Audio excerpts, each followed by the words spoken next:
Hi, my darlings. How's it going? Hope you guys have been getting out and enjoying the nice weather. It's been so pretty out lately, hasn't it? All right. So you must be back to read some more Charlie and the Chocolate Factory. So, those of you that have been following along know that yesterday,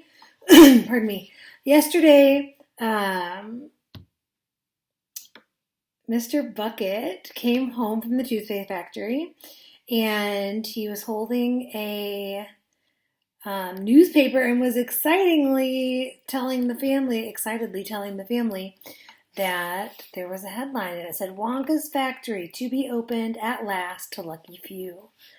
And so the next chapter that we are reading today is chapter 5, The Golden Tickets. So let's go ahead and get started. You mean people are actually going to be allowed to go inside the factory? Cried Grandpa Joe. Read us what it says, quickly. All right, said Mr. Bucket, smoothing out the newspaper. Listen. So this is the bulletin, all right? Evening bulletin.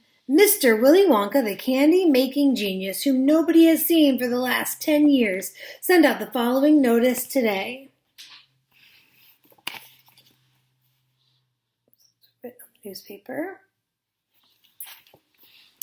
I, Willy Wonka, have decided to allow 5 children, just 5, mind you, and no more to visit my factory this year. These lucky 5 will be shown around personally by me, and they will be allowed to see all the secrets and the magic of my factory. Then, at the end of the tour, as a special present, all of them will be given enough chocolates and candies to last them for the rest of their lives. So watch out for the golden tickets. 5 golden tickets have been printed on golden paper, and these 5 golden tickets have been hidden underneath the ordinary wrapping paper of 5 ordinary candy bars. These 5 candy bars may be anywhere, in any shop, in any street, in any town, in any country in the world. Upon any counter where Wonka's candies are sold. And the 5 lucky finders of these 5 golden tickets are the only ones who will be allowed to visit my factory and see what it's like now inside. Good luck to you all and happy hunting. Signed, Willy Wonka. That man's dotty, muttered Grandma Josephine. He's brilliant, cried Grandpa Joe. He's a magician. Just imagine what will happen now. The whole world will be searching for those golden tickets. Everyone will be buying Wonka's candy bars in the hopes of finding one. He'll sell more than ever before. Oh, how exciting it would be to find one. All the chocolate and candies that you could eat for the rest of your life? Free? Said Grandpa George. Just imagine that. They'd have to deliver them in a truck, said Grandma Georgina. Oh, it makes me quite ill to think of it, said Grandma Josephine. Nonsense, cried Grandpa Joe. Wouldn't it be something, Charlie, to open a bar of candy and see a golden ticket glistening inside? Oh, it certainly would, Grandpa. But there isn't a hope, Charlie said. I only get 1 bar a year. You never know, darling, said Grandma Georgina. It's your birthday next week. You have as much chance as anybody else. I'm afraid that simply isn't true, said Grandpa George. The kids who are going to find the golden tickets are the ones who can afford to buy candy bars every day. Our Charlie gets 1 a year. There isn't a hope. All right, that was chapter 5. Chapter 6 is called The First 2 Finders. So I guess we're going to find out who gets the first 2. All right, sneak peek. Here's the picture. Wow, this page keeps falling out. There is. That's the first picture. The first 2 finders. The very next day, the first golden ticket was found. The finder was a boy called Augustus Gloop, and Mr. Bucket's evening newspaper carried a large picture of him on the front page. The picture showed a 9-year-old boy who was so enormously fat he looked as though he had been blown up with a powerful pump. Great flabby folds of fat bulged out from every part of his body, and his face was like a monstrous ball of dough with two small, greedy, curranty eyes peering out upon the world. The town in which Augustus Gloop lived, the newspaper said, had gone wild with excitement over their hero. Flags were flying from all the windows, children had been given a holiday from school, and a parade was being organized in honor of the famous youth. "I just knew Augustus would find a golden ticket," his mother had told the newspapers. "He eats so many candy bars a day that it was almost impossible for him not to find one. Eating is his hobby, you know. That's all he's interested in. But still, that's better than being a hooligan and shooting off zip guns and things like that in his spare time, isn't it? And what I always say is, he wouldn't go on eating like he does, unless he needed nourishment, would he? It's all vitamins anyway. What a thrill it will be for him to visit Mr. Wonka's marvelous factory. We're just as proud as can be." "Oh, what a revolting woman," said Grandma Josephine. "And what a repulsive boy," said Grandma Georgina. "Only 4 golden tickets left," said Grandpa George. "I wonder who will get those." And now the whole country, indeed, the whole world, seemed suddenly to be caught up in a mad candy-buying spree. Everybody searching frantically for those precious remaining tickets. Fully grown women were seen going into sweet shops and buying 10 Wonka candy bars at a time, then tearing off the wrappers on the spot and peering eagerly underneath for a glint of golden paper.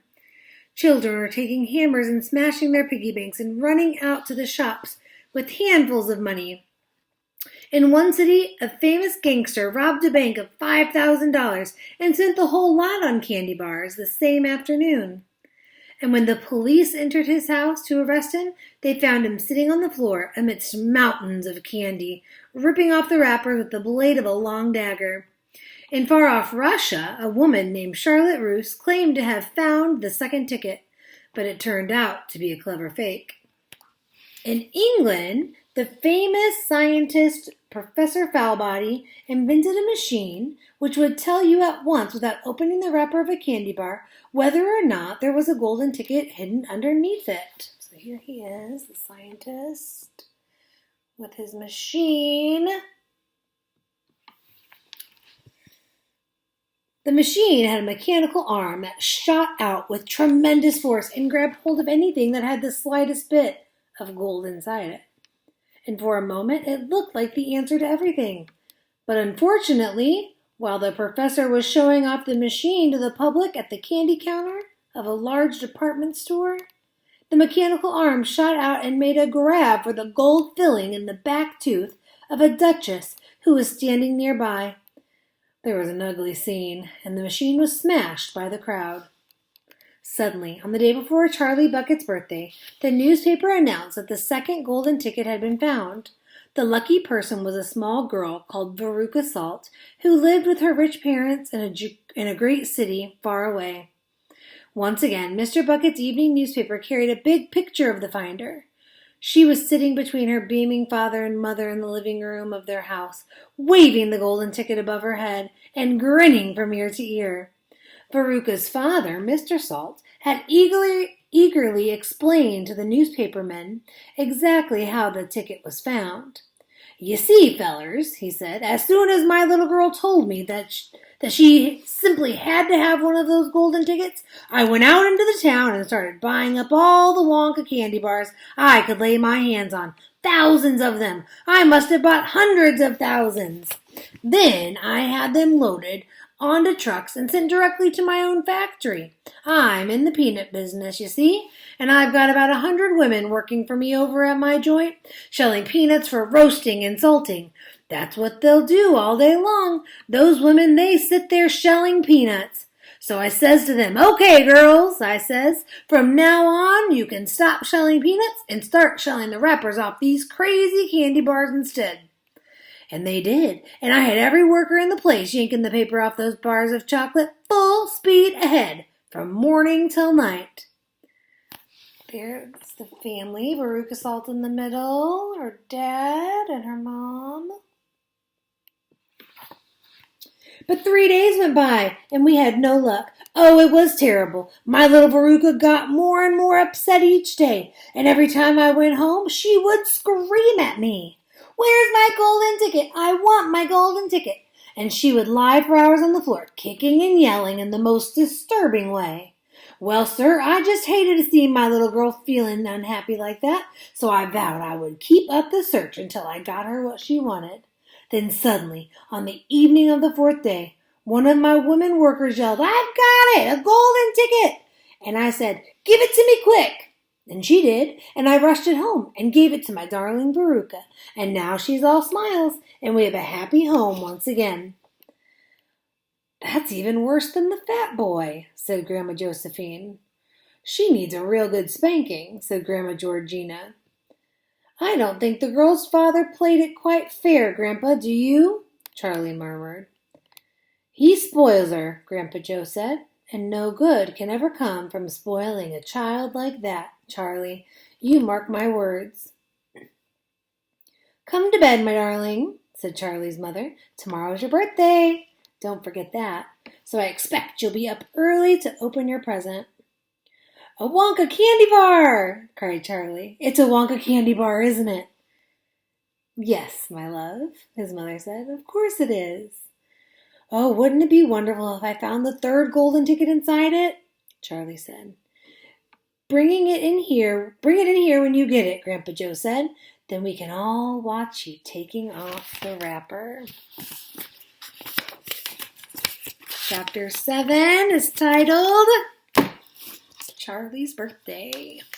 So we will see what happens when he gets his birthday present, which